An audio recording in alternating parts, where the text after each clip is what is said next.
Here's Donald Trump again with his magnanimous outreach to minority black communities. We just love to hear Donald open his mouth and open his arms to us, particularly in the ways that he does.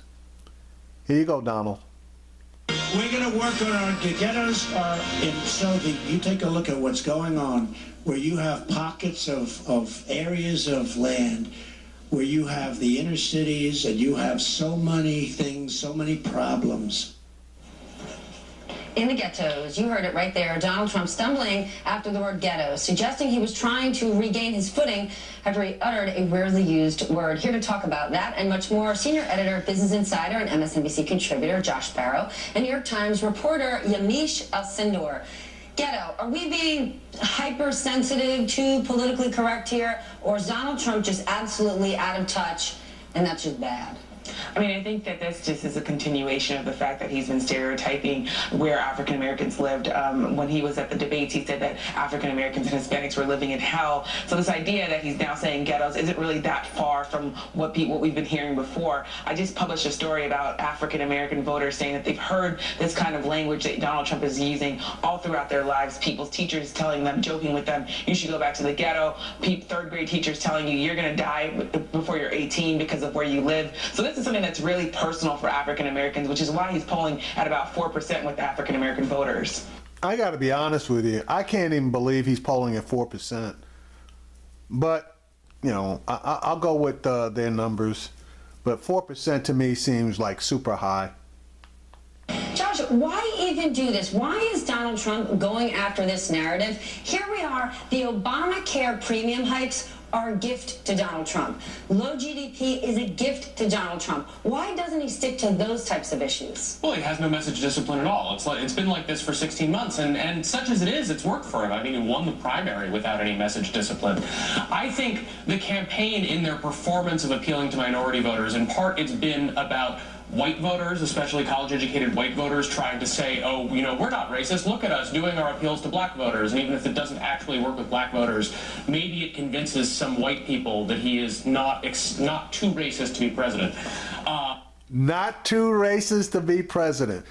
Josh is hitting it on the head. I don't know how well that's working either. And then also I think some of this is serving as a dog whistle to his sort of white nationalist supporters when he Bingo!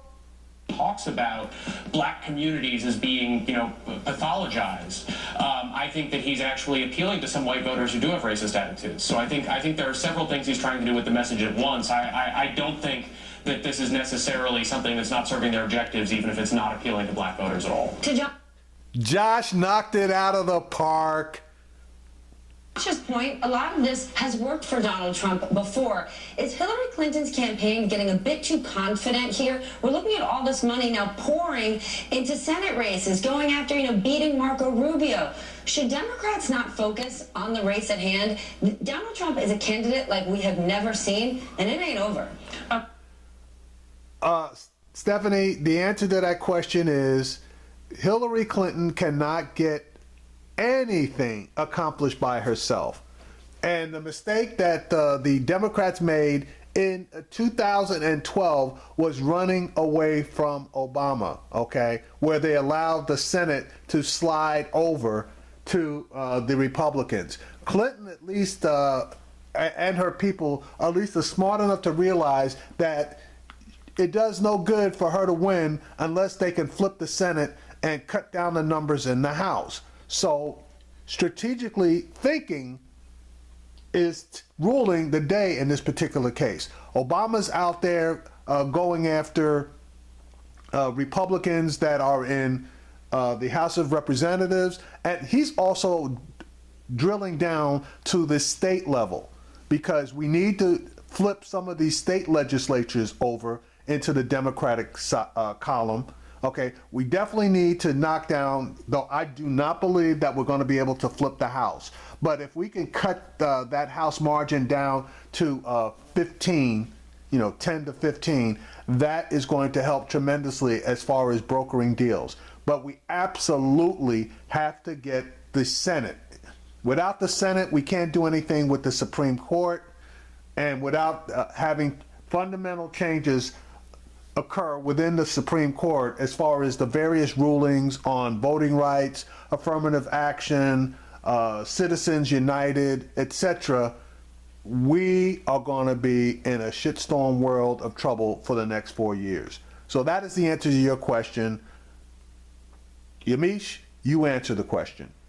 When you talk to people in Hillary Clinton's campaign, they don't sound like there's someone who feels, or people who feel like they're super confident that they're going to win the presidency. Remember, in 2008, she felt very confident going into the primaries and then was beat by President Barack Obama. So I think even while we might think, oh, they're starting to feel like they have this in the bag, Clinton's world has already been burned very badly with that feeling. So yes, they are looking at Senate races because they're also thinking, even if she's elected, she also has to govern. And the idea of governing with the gridlock that President Obama had to deal with is something that she doesn't really want to go into. So she's really trying to, I think, have people and have allies for those big policies. She's been saying in her first 100 days that she was going to go after immigration and other big issue things. And to do that, she's going to have a Senate that is really behind her.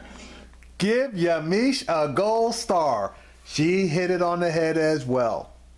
We talk about the lack of it. Hillary Clinton may have the poll numbers, but there is a lack of enthusiasm. We've spoken to so many voters out there who have said, well, she's a lesser of two evils. If Donald Trump stays on this narrative around WikiLeaks, specifically around the Clinton Foundation, if more comes out around the Clinton Foundation, could that actually sway votes? Jennifer Palmieri just said, listen, cake's already baked. Like, that's not going to change. We know those facts. I mean, the public polls have tightened somewhat over the last few days. Donald Trump's favorability numbers have actually been improving. It's a suggestion that Republicans who had gone away from him because of the tape or because of his debate performance are coming back. So I think there has been a little bit of a shift in the race.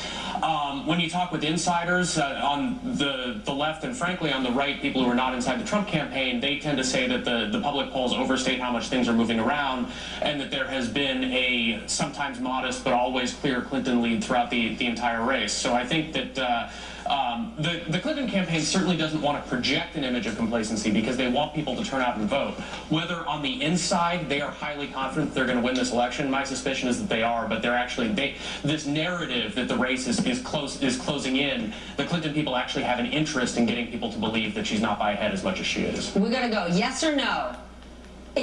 Are there any more oh my gods coming? Like in the Clinton team, did they have a holy cow Donald thing happening, or does Donald have one on Hillary? Yes or no? We got 11 days left. I would think in this cycle I would go with yes. Yes? Yeah, I think it's a good bet that something weird will happen at any point in this election. Weird isn't a giant. Because you know what? I'm a little tired, all right? Okay. My vote is definitely a yes. WikiLeaks is holding their best stuff for last.